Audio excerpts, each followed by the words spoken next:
이 솔로몬의 아들 르호보암이라고 하는 백정인 권사님, 제가 르호보암하고 여로보암하고 잘 구분해야 된다 그랬죠. 솔로몬의 아들은 르호보암입니다. 르호보암 왕대에 이르러 나라가 두 조각이 나요. 그걸 어제 우리가 말씀을 통해서 봤습니다. 남과 북으로 나누게 됩니다.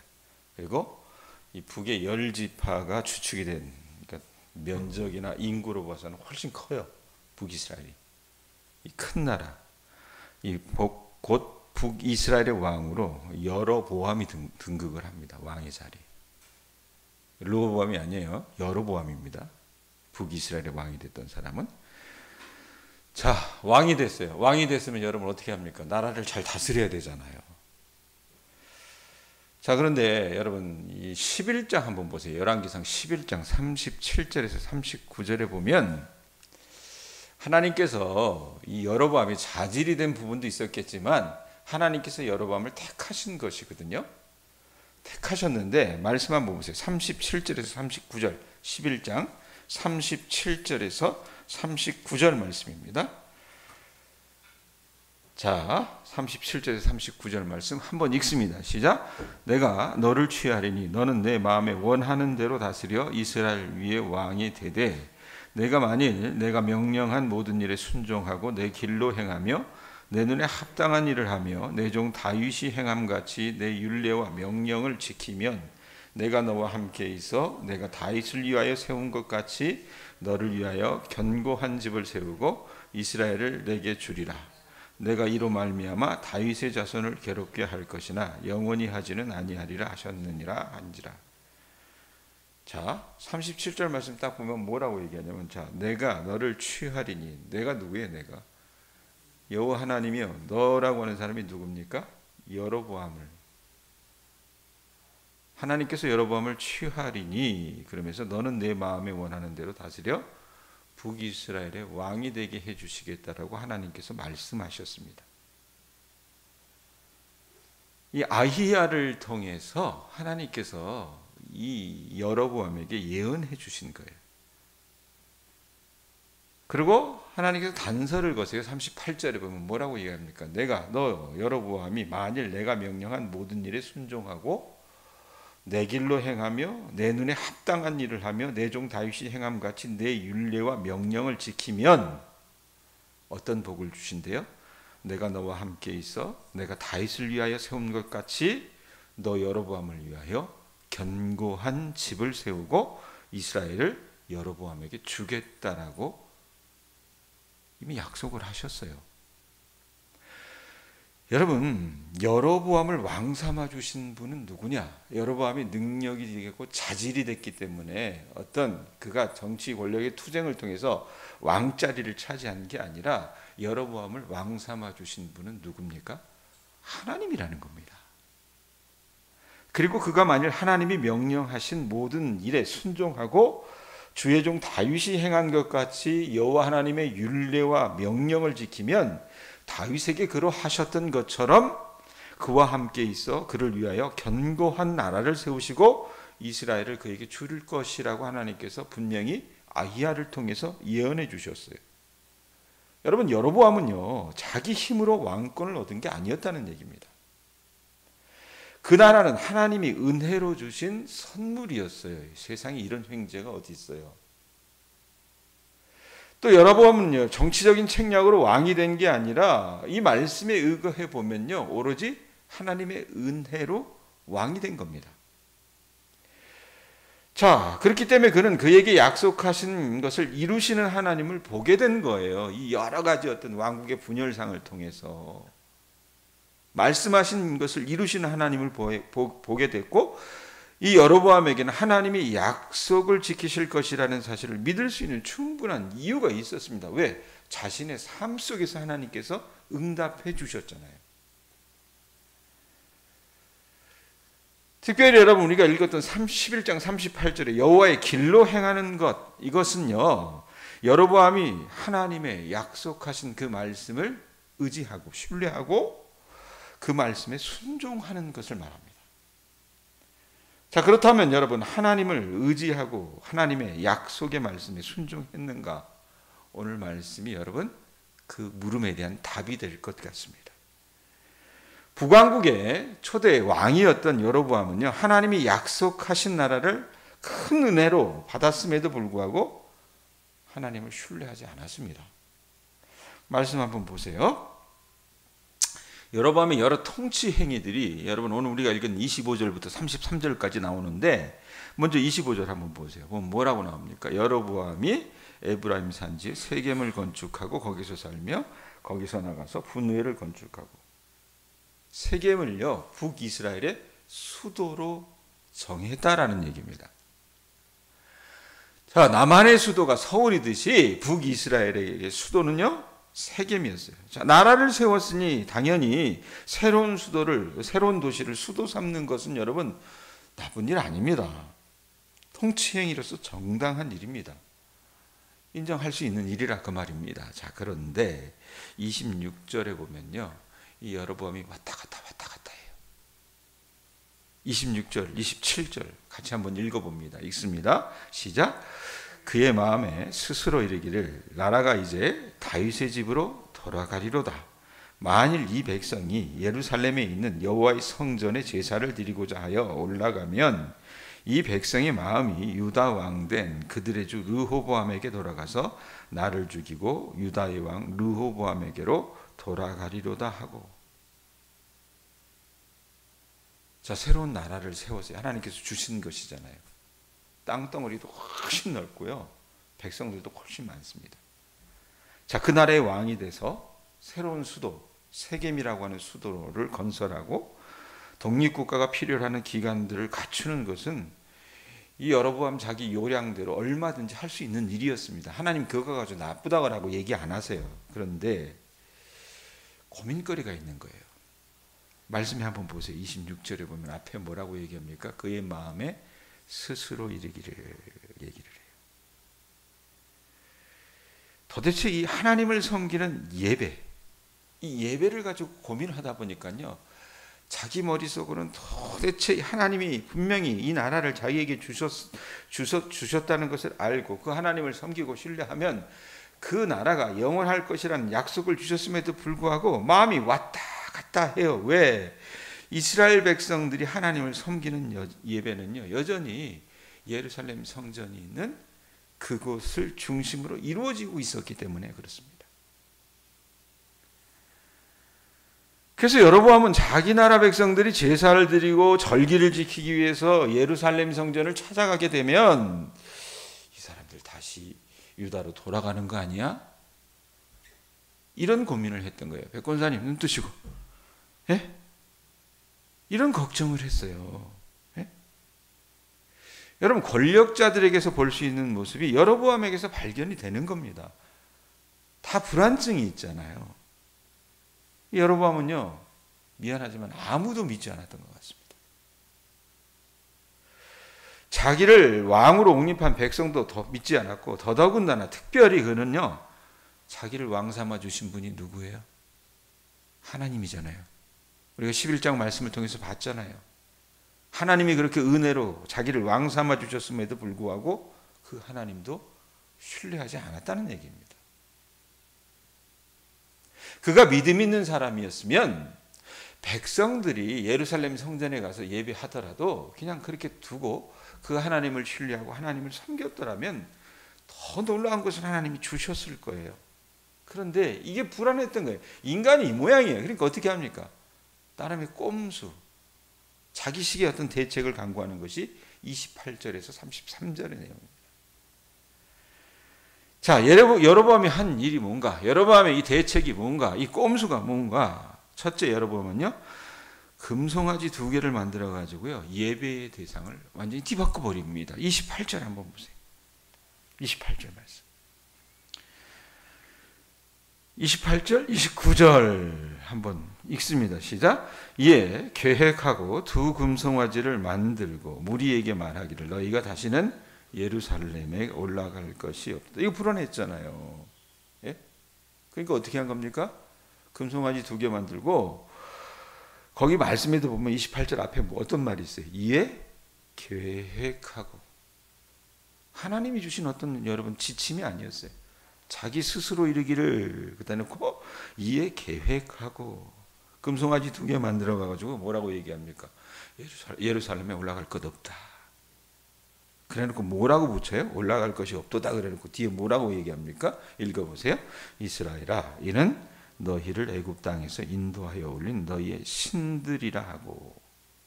그리고 그 금송아지를 어디에다 뒀습니까? 2마리 만들어 가지고 하나는 베델에 두고 하나는 단에 둡니다.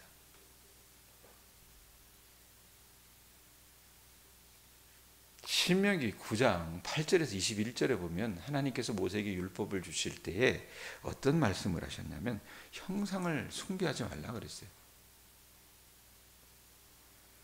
근데 여로보암이요, 그 형상을 숭배하지 말라는 그 하나님의 말씀을 철저하게 어겨나가기 시작을 하거든요. 그러면서 금송아지 2개 만들어 가지고 거기 말씀에 보면 뭐라 그래요? 이스라엘아, 이는 너희를 애굽 땅에서 인도하여 올린 너희의 신들이라.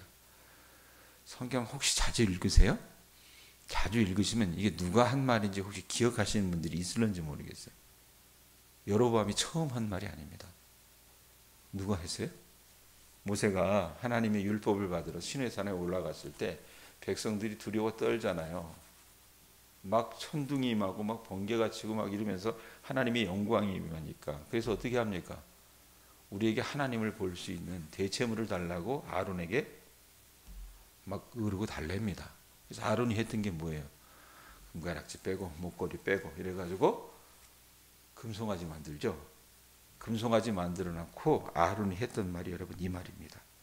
이스라엘아, 이는 너희를 애굽 땅에서 인도하여 올린 너희의 신들이라. 똑같이 하고 앉아 있어요. 자, 또 어떤 일을 합니까? 예배 장소를 바꿔버려요. 자, 성전이 있는 곳은 어디라 그랬어요? 예루살렘이라 그랬죠.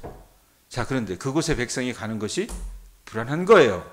불안한 거니까 29절에 보면 여러분 어디다 둡니까? 하나는 베델에 두고 하나는 어디에 둔대요? 단에 둔지라.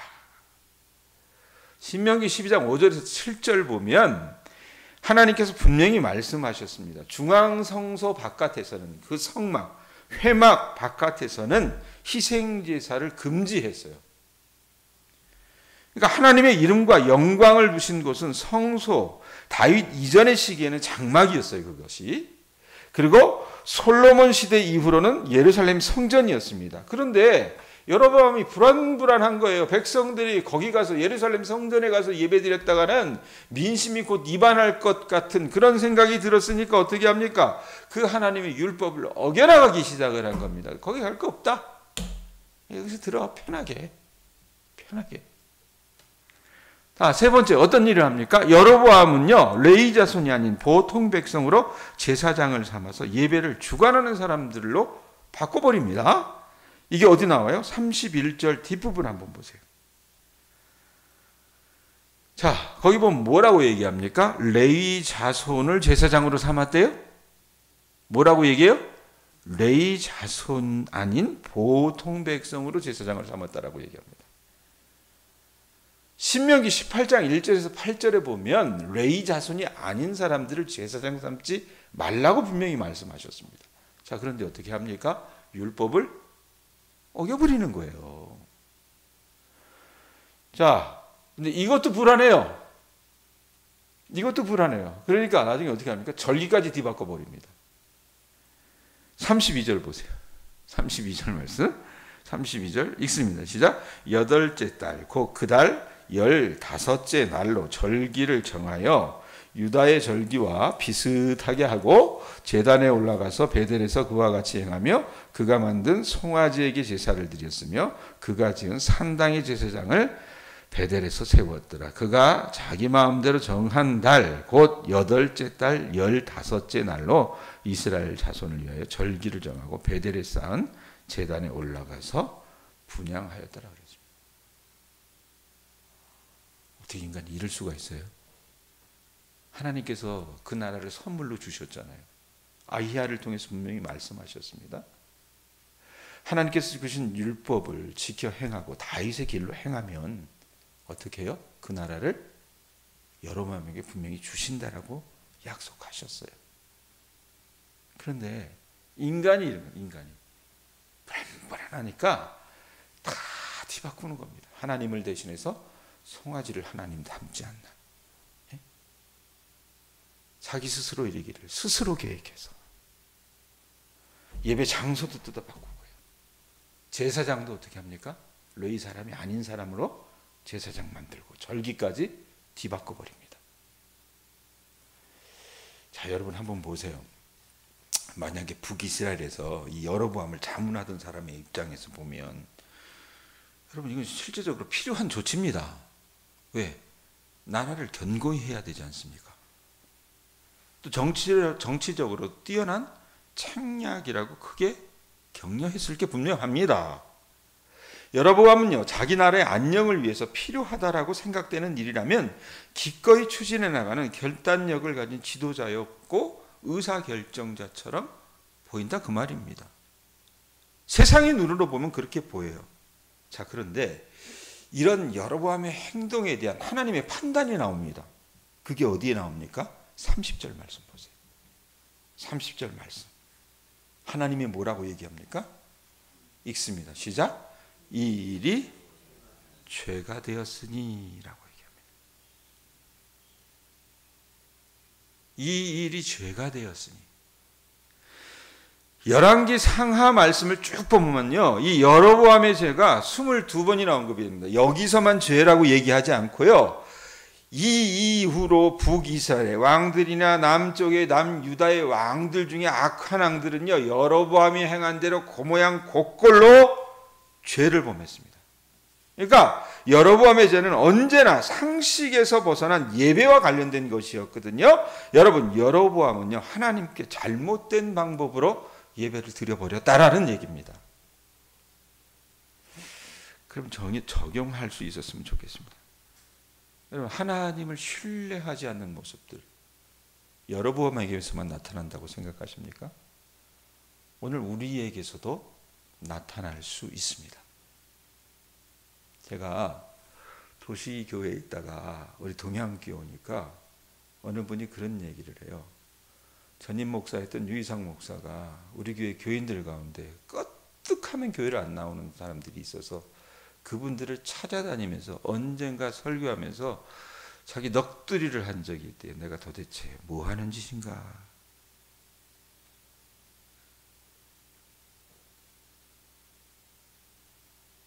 근데 이게요, 동양교회에 나타나는 아주 비근한 현상 중에 하나예요. 지금 여로보암의 모습을 닮은 일들을 이 새벽에 이 제단을 지키는 분들은 그런 분들이 안 계시죠. 근데 그 사람이 연약해서건 잘못된 생각을 갖고 있어서건 뭔지는 모르겠으나 그런 모습들이 만연한 것을 아직까지 봅니다. 그러면 저에게 와서 교인들이 그런 얘기를 해요. 목사님, 찾아가셔야 되지 않겠습니까?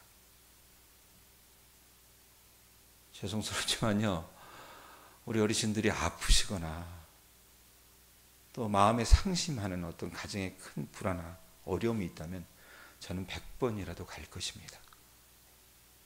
근데 그런 일에는 갈 수 없습니다. 왜냐하면 그 사람들은 하나님을 섬기는 것이 아니기 때문에 그렇습니다. 그래도 목사님 어떻게 그럴 수가 있어요? 어느 권사님 저한테 얘기하더라고요. 그래도 목사님이 품어주셔야 되지 않느냐고. 품습니다. 그 사람이 저를 생각하는 것처럼 저는 그분들을 그렇게 생각하지 않고 마음 가운데 몸살을 하면서 기도합니다. 그리고 그분들이 제발 제가 바라는 것은 여로보암처럼 이렇게 행하지 않기를 바랍니다. 여러분, 하나님께서 여러분들에게 이 예배당을 주신 것은 여러분들에게 큰 복을 주시기 위해서 주신 것임을 아실 수 있기를 바랍니다. 그러면 이 전을 소중히 여기세요. 아셨죠? 그리고 새벽에 나와서 여러분들이 말씀을 듣고 기도하는 이 자리가 여러분들에게 큰 복을 받는 자리예요. 그렇다면 여로보암이 하지 못했던 것, 우리가 해야 될 건 뭡니까? 때로 내 마음에 안 들 수도 있어요. 못마땅할 수도 있습니다. 그러나 여러분, 우리가 목사를 섬기는 게 아니잖아요. 누구를 섬기는 거예요? 하나님을 섬기는 거예요. 그죠? 그럼 어떻게 하셔야 돼요? 하나님을 믿고 신앙하시면서 여러분의 믿음을 키워나가실 수 있기를 바랍니다. 하나님 아닌 다른 우상들을 만들어서 마치 그것이 하나님인 것처럼 생각을 해서 그것이 하나님이라고 말을 해서 그것을 가져다가 사람들에게 갖다 붙이지 마시고요. 여러분들이 정말 참 하나님을 섬기실 수 있는 주의 자녀들 되실 수 있기를 바랍니다. 아셨죠? 그래서 그런 마음들로 여러분들이 이 예배당에서 예배를 드려주시고 교우들에게 그런 마음들로 여러분들이 권면해 주실 수 있기를 바랍니다. 그게 여러분의 신앙이 건강하게 서나갈 수 있는 비결이 될 것입니다. 여로보암이 여러분 이 삶이요 우리에게도 나타날 수 있다고 말입니다. 그러니까 바른 신앙의 자리를 찾아 나가실 수 있는 주님의 자녀들 되실 수 있기를 축원드립니다.